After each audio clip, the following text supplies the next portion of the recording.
গেল প্রায় 18 মাসেরও বেশি সময় ধরে রাজধানী এবং দেশ জুড়ে সবচেয়ে উপেক্ষিত যে কার্যক্রমটা ছিল সেটি বোধহয় এই মশক নিধন কার্যক্রম। ফলাফল আমরা দেখতে পাচ্ছি নজিরবিহীনভাবে বেড়েছে এই মশা এবং অতিষ্ঠ নগরবাসী। এখন সামনে বর্ষা মৌসুম, কি ধরনের উদ্যোগ আসলে সিটি কর্পোরেশনগুলো নিচ্ছে, কি ধরনের চ্যালেঞ্জ তাদের সামনে, সেটি নিয়ে কথা বলতে চাই। আমাদের সঙ্গে আছেন ঢাকা দক্ষিণ সিটি কর্পোরেশনের প্রশাসক বীর মুক্তিযোদ্ধা মোহাম্মদ আব্দুস সালাম এবং কীটতত্ত্ববিদ অধ্যাপক ডক্টর কবিরুল বাশারও আছেন। দুজনকে স্বাগত জানাচ্ছি, কৃতজ্ঞতা জানাচ্ছি আমাকে সময়টা দেওয়ার জন্য। এবং জনাব আব্দুস সালাম, আপনাকে দিয়ে আলাপটা শুরু করি। প্রথমত, এমন একটা সময় আপনারা সিটি কর্পোরেশনের দায়িত্বটা নিলেন যেই সময় একটা বড় দায় আসলে আপনাদের ঘাড়ে চলে আসছে, অর্থাৎ সাধারণ মানুষ যে মশার কামড় খাচ্ছে গেল 18 মাস ধরে সবচাইতে উপেক্ষিত জায়গা বোধহয় এটা ছিল। প্রথমত বলবেন কেন আসলে উপেক্ষা, কেন আসলে এদিকে নজর দেওয়া হয়নি? এখন যেহেতু মশা বাড়ছে, সামনে ডেঙ্গুর উৎপাত যদি বাড়ে, আগে সেই দায় এড়াতে পারে না। আপনারা আসলে আপনাদের দিক থেকে কোনো তদন্ত করবেন কিনা এবং কি উদ্যোগটা নেবেন সেটা একবার জানাবেন। জি, আসলে এটা তো মশা তো একটা চিরতর ব্যাপার, সবসময় মশা আছে, মশা থাকবে, এদেরকে নিয়েই চলতে হবে। তবে একে যদি নিয়ন্ত্রণ করাটা হলো আমাদের ব্যাপার। যেহেতু আপনারা নিজেরাই শুনেছেন এবং দেখেছেন পরিদর্শন করে যে আসলে বিগত 2 বছর এই বিষয়ের উপরে খুব একটা কোনো নজরই দেওয়া হয়নি। সেই কারণে মশার উৎপত্তি স্থলগুলো মানে খুব ভালোভাবে তারা সেগুলো লালন পালন করেছে। এখন আমরা চেষ্টা করছি সেই উৎপত্তি স্থলগুলোকে ধ্বংস করার জন্য, সেখানে মশার ওষুধগুলো দেওয়ার জন্য। তবে সেটা তো আর 2 দিনে বা 2 মাসে সেটা সম্ভব না, কারণ যে ঢাকার আশেপাশে যেগুলো আছে খাল বিল সেগুলো সব ভরাট হয়ে গেছে। ভরাটটা শুধু সেগুলো পলিথিন ব্যাগ সহ বিভিন্ন আবর্জনা দিয়ে এমন একটা পর্যায়ে স্তূপ হয়েছে যে সেগুলো পরিষ্কার করতেও আর তত কয়েক মাস সময় দরকার। সেই ব্যাপারে মাননীয় প্রধানমন্ত্রী প্রথম দিন থেকেই আমাদের উপরে নির্দেশ দিয়েছেন। তিনি বারবার আমাদেরকে কাজ করার জন্য চেষ্টা করছেন, আমরাও চেষ্টা করছি যতটুকু পরিষ্কার পরিচ্ছন্ন রাখা যায়। তবে এইখানে আমি যেটা বলবো যে সিটি কর্পোরেশনের পাশাপাশি নগরবাসীর দায়িত্ব কিন্তু অর্ধেক, এর 50-50 দায়িত্ব পালন করতে হবে। নগরবাসী যদি সচেতন না হয় তাহলে আসলে এই মশার উপদ্রব থেকে বাঁচানো খুবই অসম্ভব হবে। তাদেরকেও সচেতন হতে হবে, যত্রতত্র ময়লা ফেলবে না, আবর্জনা ফেলবে না, কোথাও পানি জমা থাকবে না, নিজেদের ছাদগুলো পরিষ্কার রাখবে, নিজেদের আঙ্গিনাগুলো পরিষ্কার রাখবে, নিজের বাড়িঘরগুলো পরিষ্কার রাখবে। অর্থাৎ সবকিছু মিলিয়ে নিজে যদি আমি পরিষ্কার থাকার চেষ্টা করি তাহলে কিন্তু পরিবেশটা পরিষ্কার থাকবে। সেই ব্যাপারে আমরা চেষ্টা করেছি বিভিন্ন মসজিদ মন্দির, বিভিন্ন স্কুল কলেজ, বিভিন্ন সোশ্যাল যে সমস্ত সামাজিক সংগঠন আছে তাদেরকে ইনভলভ করে একটা গণসচেতনতা গড়ে তুলতে।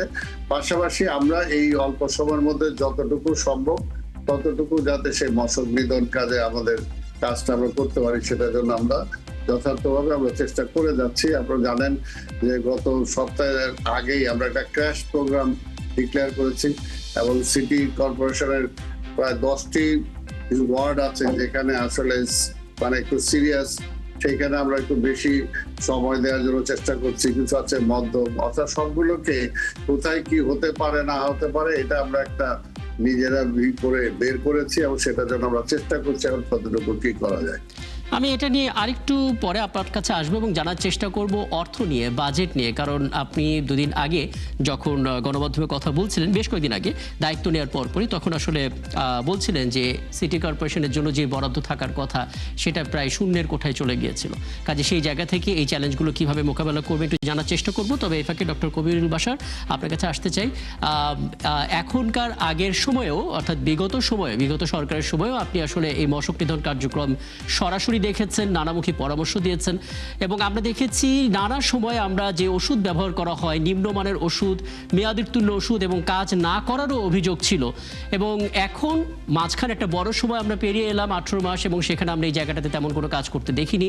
এখন আমরা দেখতে পাচ্ছি 40% বেশি মশা বেড়ে গেছে। ওষুধের গুণগত মান এবং পরিকল্পনার জায়গায় কোনো পরিবর্তন আনা প্রয়োজন কিনা, কোনো সাজেশন দেবেন কিনা? ধন্যবাদ আপনাকে, ধন্যবাদ 71 টেলিভিশনকে। এবং আমি বিশেষ করে খুশি যে এখানে আমাদের প্রশাসক মহোদয় আছেন। ওনার কথা আমি শুনেছি, উনি বেশ ভালো কাজ করবেন বলে আমি বিশ্বাস করি। তো আসলে এখানে যে বিষয়টা, প্রথমে আপনাকে একটু কারেকশন করি, এটি ঔষধ না, এটি হচ্ছে কীটনাশক। আচ্ছা। যখন কোনো কীট মারার জন্য কোনো একটি ইনসেকটিসাইড ব্যবহার করা হয়, সেটাকে ওষুধ বলা যাবে না, সেটি ভিন্ন তর্ক। তবে আরেকটা জিনিসে আমি একটু প্রতিবাদ করতে চাই। আমরা যারা রিপোর্টার আছি, সাংবাদিক আছি, তারা এই কাজগুলোকে কেন জানি কীটনাশকের দিকে ঠেলে নিয়ে যাই, যেটা আমাদের আচ্ছা। ভুল। আচ্ছা। শুধুমাত্র কীটনাশক দিয়ে মশা নিয়ন্ত্রণ যদি আমরা চিন্তা করি, তাহলে কোনোদিনই আমাদের দেশে মশা নিয়ন্ত্রণ হবে না।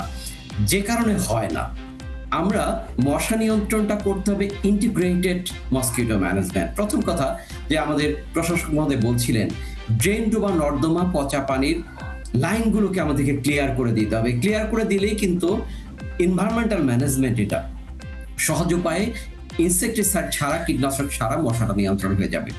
তাহলে ইন্টিগ্রেটেড ম্যানেজমেন্টের প্রথম ধাপ হচ্ছে পরিবেশগত ব্যবস্থাপনা। দ্বিতীয় ধাপটি হচ্ছে জীব দিয়ে অন্যকে নিয়ন্ত্রণ। ছোট ছোট গাপ্পি মাছ আছে, আমার কাছেই আছে হ্যাচারি, সিটি কর্পোরেশনের কিছু কিছু ড্রেনে আছে।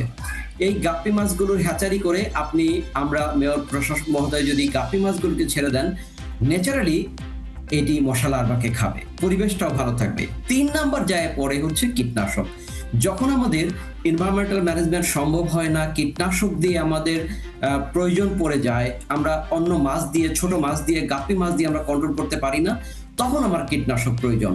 কীটনাশক সব জায়গায় কিন্তু প্রয়োজন নেই। কীটনাশক আমার থার্ড অস্ত্র। আর এখানে চতুর্থ এখানে ছোট করে আপনাকে ধন্যবাদ জানাচ্ছি যে আপনি খুব চমৎকার করে সংশোধন করে দিলেন। এখন থেকে আমরাও চেষ্টা করব কীটনাশক শব্দটাই প্রয়োগ করতে।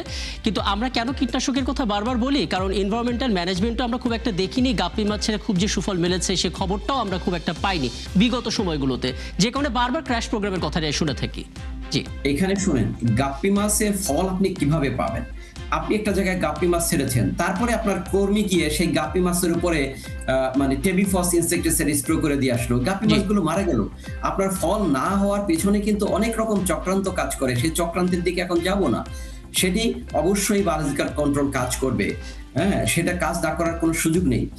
4 নাম্বারটা হচ্ছে কমিউনিটি এঙ্গেজমেন্ট, যেটি প্রশাসক মহোদয় বলছেন। জনগণ সচেতন, কিন্তু জনগণকে সম্পৃক্ত করতে হবে। আমাদের পাড়া মহল্লাতে এই মসকিটো নিধন কমিটি, সেটা দলীয় হতে পারে, সেটি সমাজসেবক দিয়ে হতে পারে, সেটি সোশ্যাল ওয়ার্কার দিয়ে হতে পারে। প্রত্যেকটা মহল্লাতে আমাদের এই মশা নিয়ন্ত্রণের জন্য বা জনগণকে সম্পৃক্ত করার জন্য একটি কমিটি বা জনগণকে সম্পৃক্ত করতে হবে। ধরেন প্রশাসক মহোদয় ড্রেন বা নর্দমাগুলো পরিষ্কার করলেন, আমি একজন নাগরিক, আমি পলিথিন ফেলে ড্রেনটাকে আবার আটকালাম, কতবার প্রশাসক পরিষ্কার করবে? সেটা আমাদেরকেও সম্পৃক্ত হতে হবে। তাহলে এই যে 4টি কম্পোনেন্ট ইন্টিগ্রেটেড মসকিটো ম্যানেজমেন্টের, 4টি, আবার বলি, environmental management, biological control, chemical control if needed, then community engagement, 4টাকে যদি আমরা সমন্বিত উপায়ে সারা বছর কাজে লাগাতে পারি, তখনই মশা নিয়ন্ত্রণ হবে। আরেকটি বিষয় বলি যে মশাকে যখন আমরা মশা হিসেবে দেখব, তখন কিন্তু নিয়ন্ত্রণ হবে না। কিউলেক্স মশা একরকম, এডিস মশা একরকম। কিউলেক্স মশার ব্রিডিং প্লেস একরকম, নিয়ন্ত্রণ ব্যবস্থাটা একরকম। এডিস মশার ক্ষেত্রে নিয়ন্ত্রণ ব্যবস্থাটা কিন্তু ভিন্ন, একরকম না। সেই জন্য এডিস মশা নিয়ন্ত্রণ ব্যবস্থা বা ডেঙ্গু নিয়ন্ত্রণের জন্য আমাদেরকে আলাদাভাবে প্ল্যানিং করতে হবে, কিউলেক্স মশার জন্য আমাদের আলাদাভাবে প্ল্যানিং করতে হবে, এবং দুটি মশার সিজনাল প্যাটার্নও কিন্তু আলাদা। সেটিকে বুঝে আমরা যদি আচ্ছা, নিয়ন্ত্রণ আপনি যে 4টা পয়েন্ট বললেন, হ্যাঁ 4টা পয়েন্ট বললেন, এই 4টা পয়েন্ট আসলে সারা বছর ধরে কার্যক্রম করার প্রয়োজন, তাহলে মশাটা নিয়ন্ত্রণে থাকবে। কিন্তু মুশকিল হচ্ছে, এখন আপনি নিজেই প্রতিবেদনে দেখিয়েছে, আপনি বলেছেন 40% বেশি বেড়ে গেছে, সামনেই বর্ষা মৌসুম আসছে। এই মাস দুয়েকের মধ্যে আমরা আসলে কোন ব্যবস্থাপনা নিতে পারি? এই মুহূর্তে যে বর্ষা আসছে, এখন কিউলেক্স মশা ন্যাচারালি কমে যাবে, ড্রেন ডুবাগুলো ফ্লাশ আউট হবে। সো কিউলেক্স মশা নিয়ে এই মুহূর্তে অতটা চিন্তা না করে আমাদেরকে যেটা করতে হবে, এডিস মশা বাড়বে, বৃষ্টি হলেই এডিস মশাটা বাড়বে। এখন যেটা প্রয়োজন, সলিড ওয়েস্ট ম্যানেজমেন্ট। ছোট বড় বিভিন্ন জায়গায় যে পাত্র পড়ে আছে, পাত্রগুলোকে অপসারণ করতে হবে, এটা প্রায়োরিটি বেসিসে। নগরবাসী যার যার বাড়ি রাঙিনায় নিশ্চিত করবে তার বাড়িতে কোনো পাত্র বৃষ্টি হলে যেন পানি জমা না হয়। আর সিটি কর্পোরেশন যেটি করবে, রাস্তাঘাট, উন্মুক্ত স্থাপনা, সরকারি বেসরকারি স্থাপনা, সব জায়গাতে নিশ্চিত করবে কোনো পাত্র এমন নেই যেখানে বৃষ্টির পানি জমা হলে মশা হতে পারে। আরেকটি জিনিস আমি প্রশাসক মহোদয়কে জানাতে চাই, কারণ দীর্ঘ সময় ধরে ফিল্ড ওয়ার্ক করার অভিজ্ঞতা থেকে দেখেছি, দক্ষিণ সিটি কর্পোরেশনে বৃষ্টি হলেই অনেক জায়গাতে নিচু হয়ে গেছে, রাস্তা উঁচু হয়ে গেছে, বাড়িগুলো নিচু হয়ে গেছে। এক একটা বাড়িতে একতলা মাটির নিচে চলে গেছে। সেই বাড়িগুলোর বেসমেন্টে নিচতলায় পানি জমা হয় এবং সেখানে প্রচুর পরিমাণে এডিস মশা আমরা পাই আমাদের সার্ভেগুলোতে। দক্ষিণ সিটি কর্পোরেশন এটা বেশি, কারণ দীর্ঘ অনেক দিন ধরে সিটিটা গড়ে উঠেছে, রাস্তা উঁচু হয়ে গেছে, নিচতলা নিচু হয়ে গেছে। এইসব জায়গাগুলোতে একটু বিশেষ নজরদারির ব্যবস্থা করতে হবে, কারণ আমরা প্রায় 50% দক্ষিণ সিটি কর্পোরেশনের এডিস মশা হয় হচ্ছে বেসমেন্টে। আমি এর জায়গা থেকে একটু জেনে আসি মোহাম্মদ আব্দুল সালাম, শুধুমাত্র এই অংশের উত্তরটা যদি একটু দেন, আপনাদের পরিকল্পনার জায়গায় নগরের বেসমেন্টগুলো আসলে কতটা নজরে আছে বাসাবাড়ির? উনি খুব মূল্যবান কথা বলেছেন এবং এইটার ব্যাপারে আমরা জোর দিয়েছি। এটার জন্যই বললাম যে সামাজিকভাবে আমরা বিভিন্ন বাড়ি ঘরে যে সমস্ত মালিক আছেন তাদেরকে, এমনকি অনেক প্রতিষ্ঠান আছে যেগুলো সরকারি বেসরকারি, এগুলো কিন্তু অনেক সময় যে তারা মানে বেওয়ারিশের মতো পড়ে আছে, অর্থাৎ তার জায়গাটা, তার বিল্ডিংটা অর্ধেক হয়ে আছে, সেটা আমরা একবার হয়তো পরিষ্কার করে দিয়ে আসলাম, কিন্তু পরবর্তী সেটাকে ফলো আপ যে করার কথা সেটা তিনি করছেন না। এই জন্যই আমি বলবো যে ওনার সাথে আমি একমত এবং দুজনে আমার মনে হয় একই, যে আমাদের গণ সচেতনতাটা সবচেয়ে বেশি দরকার।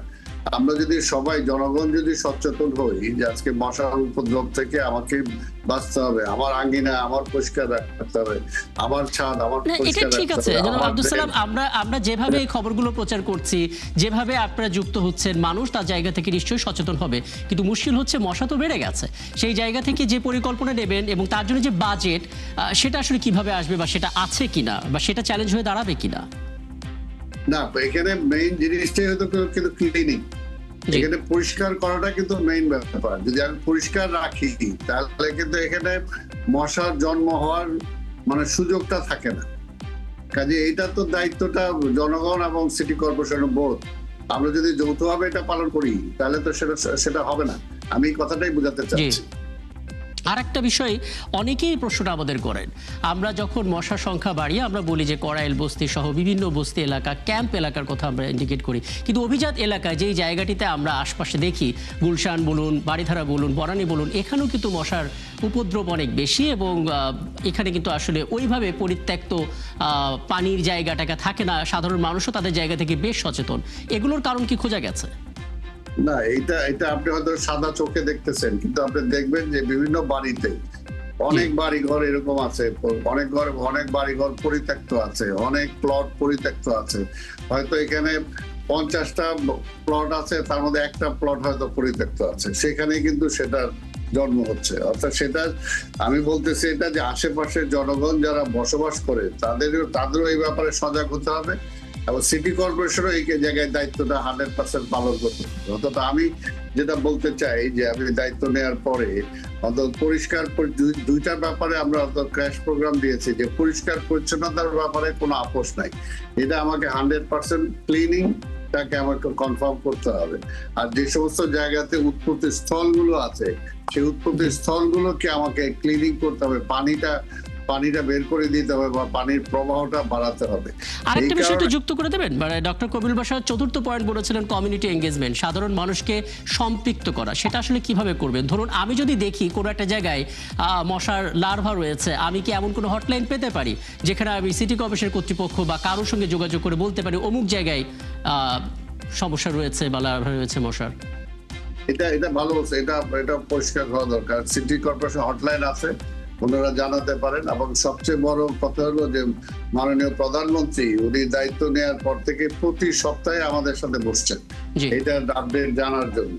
কাজে উনি এই ব্যাপারে খুবই কনসার্ন যে নাগরিক এই সমস্যাটা আছে, এই সমস্যাটা যেহেতু বেশ 2-2.5-3 বছর এই বিষয়টার উপর খুব বেশি একটা জোর দেওয়া হয় নাই, এই কারণে একটা পুঞ্জীভূত হয়ে আসলে এটা এই অবস্থাটা একদম। আসলে এই আশাবাদটা আমরা শেষ করতে চাই, দূরীকরণের জন্য চেষ্টা করছি।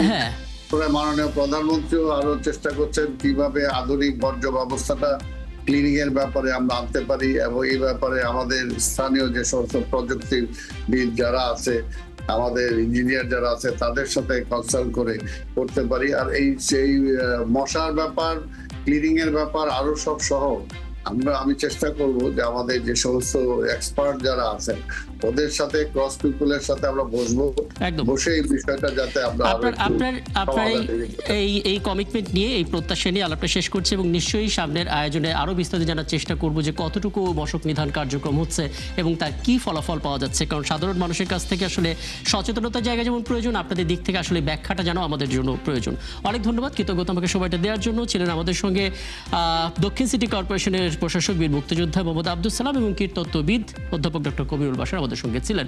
এবং যে পরিমাণ মশা বাড়ছে, সামনে আসলে কি চ্যালেঞ্জ অপেক্ষা করছে সেগুলো নিয়ে আমরা কথা বলছিলাম। এই ছিল আজকের সংবাদযোগে। আগামীকাল ঠিক রাত 10টায় আবারও দেখা হবে নতুন কোনো বিষয় এবং তার বিশ্লেষণ নিয়ে। থাকুন একাত্তরের সাথে।